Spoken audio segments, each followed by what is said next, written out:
când cineva îți dă la 28 de ani o astfel de piesă, da?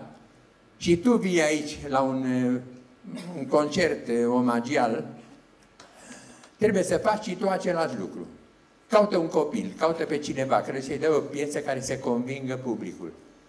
Am găsit o fată din clasa 9 care să cânte una din cele mai frumoase melodii pe care, nu sună bine să spun despre mine, dar vă spun eu, pe care le-am scris vreodată, pe versurile George Țărnea. Piesa se numește Fântânile albastre. Da.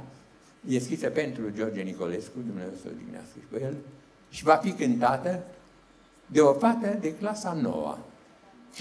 O fată care a participat la festivaluri de-a lungul timpului, o fată pe care ați cunoscut-o la Festivalul Florentin del Mar de la Focșani, acolo unde domnul Moculescu este prezent ca președinte al juriului de 43 de ani și vreau cu această ocazie să o salut pe Marilena Șerbănuț, pe directoarea Ateneului Popular Major Gheorghe Pastia din Focșani. Mă bucur că ești aici, v-am spus că sunteți prieteni toți și probabil că de-a lungul spectacolului pe fiecare în parte vă vom numi. Scuze-mă, e cineva care îi trebuie să sărut mâna? Sanda Cepraga. Un om minunat, un profesionist desăvârșit, cu care am lucrat și eu în televiziunea română. Deci, doamnelor și domnilor, dați-ne voi acum să o invităm alături de noi, sperând că i-au trecut emoțiile, pe care și noi le-am avut de altfel, pe Catinca Leu. Vom asculta Fântânile albastre. Dacă orchestra este pregătită, în aplauzele dumneavoastră, Catinca Leu!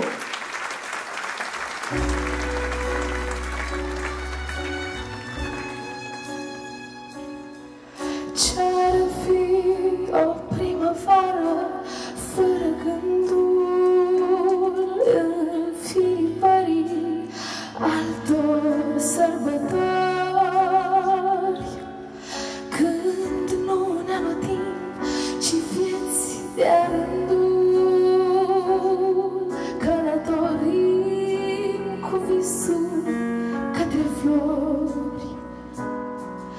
Ce-ar fi o primăvară fără toate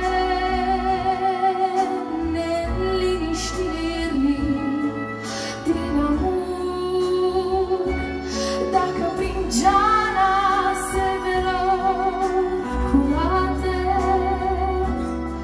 și flori din gheață uneori mai curg, se răscolesc de dor fântânile albastre și țipă un cocor prin inimile noastre, din tâmpla mea cad ploi, din ochii tăi zafire și trecem amândoi cu fruntea prin iubire.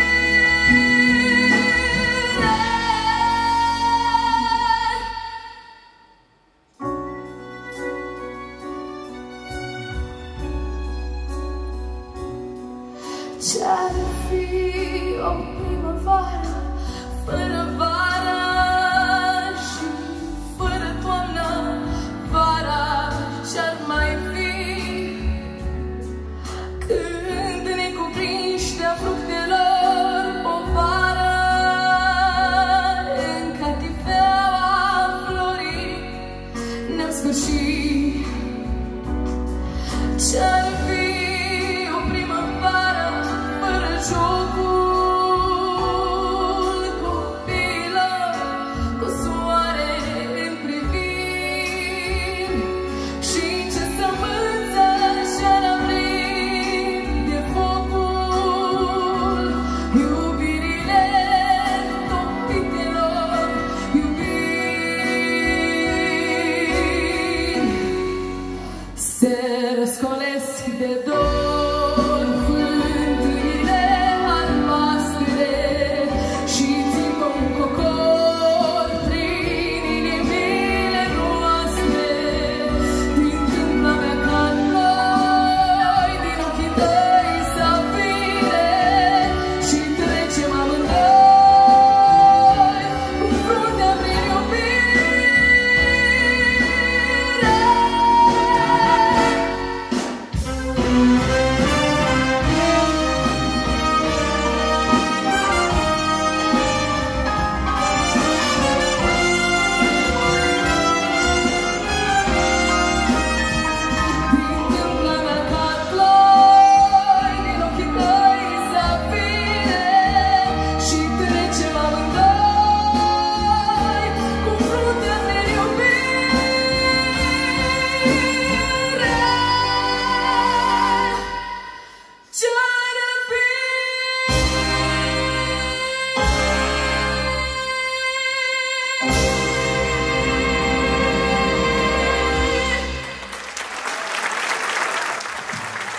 Catinca, Leu!